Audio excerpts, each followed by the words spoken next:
बिस्मिल्लाहिर्रहमानिर्रहीम। लाखों करोड़ों दुरूदो सलाम मोहम्मद मुस्तफ़ा सल्लल्लाहु अलैहि वसल्लम और आले मोहम्मद पर। मैं हूँ उमर दराज गोंदल। आज ख़बर जस्टिस मोहसिन अख्तर कियानी साहब की अदालत से है और जस्टिस मोहसिन अख्तर कियानी साहब ने आज एक और तगड़ा किस्म का जो ऑर्डर है वो जारी किया। हुआ ये है कि एक शहरी जो लापता है और उनका ताल्लुक़ जो है वो आज़ाद कश्मीर से है, खालिद खुर्शीद उनका नाम है। और ये मामला जो है ईद से पहले भी अदालत के रूबरू आया था और उस हवाले से उन्होंने उस वक्त ये कहा था कि आप जो है ईद के बाद समाअत एक दिन बाद रख लीजिएगा ताकि रिपोर्ट जो है शुक्र अल्हम्दुलिल्लाह, तो रिपोर्ट जो है ताकि वो जमा करवाई जा सके। और वज़ारत दिफा ने और उन्होंने एजेंसी से रिपोर्ट जमा करवाई थी। लेकिन हुआ ये कि चूँकि उससे कहा गया था कि नहीं आप जो है शुक्र अल्हम्दुलिल्लाह, और ये कहा था कि नहीं आप ईद के फ़ौरन बाद जो पहला वर्किंग डे हो आप उसी दिन इस केस की समाअत रखें। तो अदालत ने जब समाअत रखी तो आज जो वज़ारत दिफा के नुमाइंदे हैं वो अदालत में पेश हुए और उन्होंने इस सिलसिले में इस्तदा की जी देखें हमें अदालती नोटिस जो है वो गुज़श्ता रोज़ मौसूल हुआ है, तो रिपोर्ट जमा कराने के लिए आप हमें कुछ वक्त जो है वो दे दें। अच्छा, उसके बाद जो असल बात ये थी कि क्या उनके ख़िलाफ़ कोई, सबसे पहले जस्टिस मोहसिन अख्तर कियानी ने शुरू में पूछा कि पुलिस और FIA की रिपोर्ट किधर है और वज़ारत दिफा की रिपोर्ट किधर है। अब जब ये सारा मामला हुआ और इस बार अदालत के सामने मौक़िफ़ ये अपनाया गया कि देखिए हमें रिपोर्ट जमा कराने के लिए जो है वो वक्त दे दिया जाए, तो उसके बाद जो जस्टिस मोहसिन अख्तर कियानी साहब हैं उन्होंने एक दबंग किस्म का ऑर्डर जारी किया और ये जो दो खुफिया एजेंसीज़ हैं ISI और MI, उनके सेक्टर कमांडर से फिर उन्होंने कहा कि ठीक है हम डायरेक्टली उनसे जवाब तलब कर लेते हैं। और उन्होंने ये कहा है कि जो आज़ाद कश्मीर के शहरी हैं खालिद खुर्शीद, उनकी जो बाजियाबी का केस है उसके अंदर ISI और MI के जो सेक्टर कमांडर्स हैं वो 24 जून तक अपनी तहरीरी रिपोर्ट जो है जमा कराएं और अपने दस्तखतों के साथ जमा कराएं, यानी सेक्टर कमांडर्स के दस्तखत चाहिए। तो उन्होंने वज़ारत दिफा के नुमाइंदे को आज अदालत में मुखातिब करते हुए कहा कि उन्हें बता दें कि दस्तखत के साथ रिपोर्ट इसलिए तलब कर रहे हैं क्योंकि फिर इसके नताइज भी होंगे, यानी अदालत अगली कार्रवाई की तरफ भी जाना चाहती है, न सिर्फ वो जवाब तलब कर रहे हैं और उसके साथ वो ये कह रहे हैं कि इसके नताइज भी होंगे। तो उन्होंने कहा कि सेक्रेटरी दिफा का तो पता ही नहीं होता कि हो क्या रहा है, इसलिए ये जो दोनों अफसरान हैं वो अपने दस्तखत के साथ पीर तक जो है वो अदालत के रूबरू अपनी रिपोर्ट जो है वो जमा कराएं। फिर उन्होंने जब वज़ारत दिफा के नुमाइंदे ने रिपोर्ट जमा कराने के लिए पीर का वक्त मांगा तो जस्टिस मोहसिन अख्तर कियानी ने रिमार्क्स दिए कि पीर को ख्वाजा खुर्शीद जो हैं उनको लापता हुए 21 दिन हो जाएंगे। लेकिन उसके बाद उन्होंने ये बता दिया कि उनका मकसद कोई लड़ाई झगड़ा या वो मकसद नहीं है।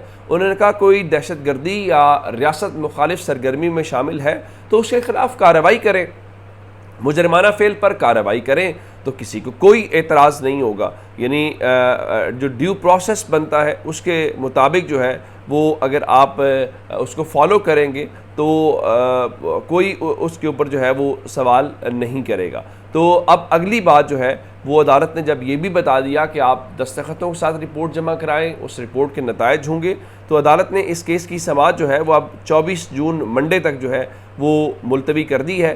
और अब देखना ये है कि मंडे को वो रिपोर्ट्स आती हैं, जो सेक्टर कमांडर्स हैं वो अपने दस्तखतों के साथ जवाब जमा कराते हैं या जवाब जमा नहीं कराते, ये एक इम्पॉर्टेंट मैटर होगा। दूसरे नंबर के ऊपर इस्लामाबाद की आज जो सेशन कोर्ट है वहाँ पे जो निकाह इद्दत केस है इमरान खान बुशा बीबी का, उसकी केस की आज समाअत शुरू हुई।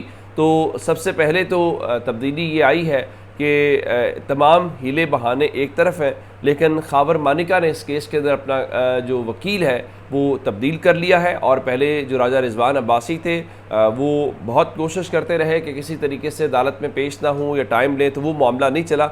अब खावर मानिका ने राजा रिजवान अब्बासी की जगह के ऊपर जाहिद आसिफ चौधरी जो है उन्होंने अपना वकालतनामा जमा कराया है। और उसके अलावा जो एडिशनल सेशन जज अफसल मजोका है उन्होंने केस की समाअत की और उसमें मुख्तलिफ वक्फे जो हैं वो होते रहे। और जो खावर मानिका के वकील हैं उन्होंने आज अदालत से इस्तदा की कि दलाइल की तैयारी के लिए और सारा कुछ जो है उनको वक्त दिया जाए। और उन्होंने जब समाअत मुलतवी करने की अदालत से इस्तदा की तो अदालत ने उनसे कहा कि आप व्हाट्सएप के ऊपर ही पावर ऑफ जो अटर्नी है वो मंगवाएं। और उन्होंने कहा कि मुख्तसर दौरानिए की सज़ा से मुतल्लिक अदालत की मुआवनत करें, क्योंकि आपने पिटिशन में लिखा है कि ये मुख्तसर दौरानिए की सज़ा नहीं है। उन्होंने कहा कि सज़ा उस वक्त मुअत्तल की जाती है जब अपील का जो फ़ैसला है वो होने में देर हो रही हो, तो इस पर भी आप अदालत की मुआवनत करें। उसके बाद जो उस्मान गिल हैं बुशरा बीबी के वकील, उन्होंने कहा कि मैंने अडियाला जेल जाना है तो सलमान अकरम राजा साहब आज दलाइल दे दें, मैं आइंदा समाअत पर दूंगा। और उसके बाद जो बुशरा बीबी के वकील हैं उस्मान गिल वो अदालत को बताने के बाद वहाँ से रवाना हो गए, चूँकि आप जानते हैं कि 190 मिलियन पाउंड केस की समाअत जो है वो आज अडियाला जेल के अंदर होनी है। इमरान खान के जो वकील हैं सलमान अकरम राजा, उन्होंने आज दलाइल दिए और उन्होंने दलाइल अच्छे खासे दिए। मिसाल के तौर के ऊपर उन्होंने कहा देखिए जो सूरत हाल है वो ये है कि 14 नवंबर 2017 को तलाक होने में फ़रीक़ैन में कोई इख्तलाफ नहीं था। हमारा मौक़िफ़ ये है कि बुशरा बीबी को अप्रैल 2017 में तलाक हुई, उन्होंने इद्दत पूरी की, फिर नया निकाह किया। चूँकि हमें गवाही ही नहीं देने दी गई, इसलिए हम कहते हैं कि 14 नवंबर से ही चले शुरू कर लें। 90 दिन का मतलब नोटिस के बाद के हैं। तो जज मोहम्मद अफजल ने कहा कि वो तो खावन पे होगा ना कि नोटिस नहीं दिया, आपका ताल्लुक नहीं है।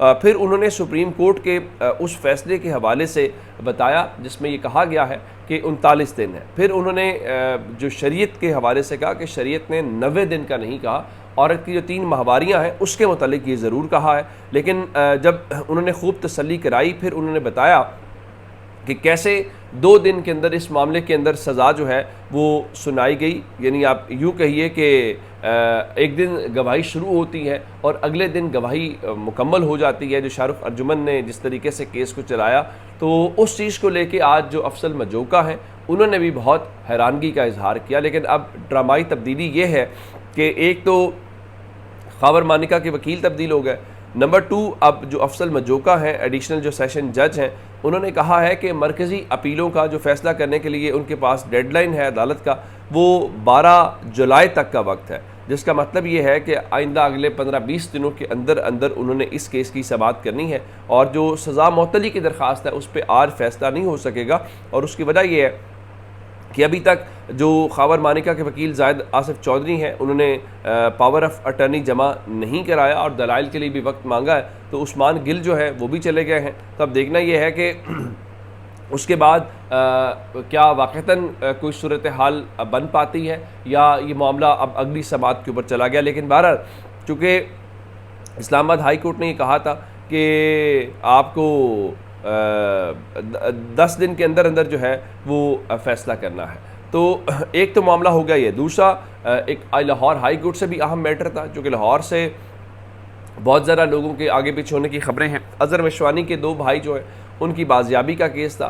तो इस सिलसिले में जो 2 खुफिया एजेंसीज़ हैं MI और ISI, उन्होंने लाहौर हाई कोर्ट में अपनी रिपोर्ट जमा करा दी है और ये कहा है कि प्रोफेसर ज़हूर और प्रोफेसर जो अज़हर मिशवानी हैं वो उनकी तहवील में नहीं है।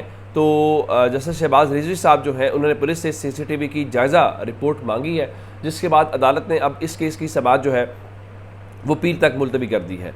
तो अब एक और इम्पॉर्टेंट, आज चूँकि जुमे तक का दिन है और पाकिस्तान तहरीक इंसाफ ने आज मुल्क भर में इमरान खान के साथ इज़हार यकजहती की कॉल दे रखी है। तो रात भर पंजाब के अंदर बिलखुसूस पाकिस्तान तहरीक इंसाफ के जो रहनुमा हैं उनके घरों के ऊपर छापे पड़ते रहे और पुलिस फिर अपना वही अरबा इस्तेमाल करती रही। उनका ख्याल शायद यही है कि आज वो रोक लेंगे। दूसरी तरफ पंजाब भर में जो दफ़ा 144 है उसका फौरी निफाज कर दिया गया है और महकमा दाखिला पंजाब ने जो जल्द से जुलूस, रैलियाँ, धरने और एहतजाज हैं उस पर पाबंदी लगा दी है और 7 रोज़ के लिए पंजाब में ये दफ़ा 144 लगाई गई है और बताया गया जी दहशत गर्दी के जो ख़तरात हैं उसकी बुनियाद के ऊपर 27 जून जुमेरात तक जो है वो पंजाब के अंदर दफ़ा 144 है। तो ये अब तक की अपडेट्स थी। अपना बहुत सारा ख्याल रखिएगा। खुदा हाफिज़।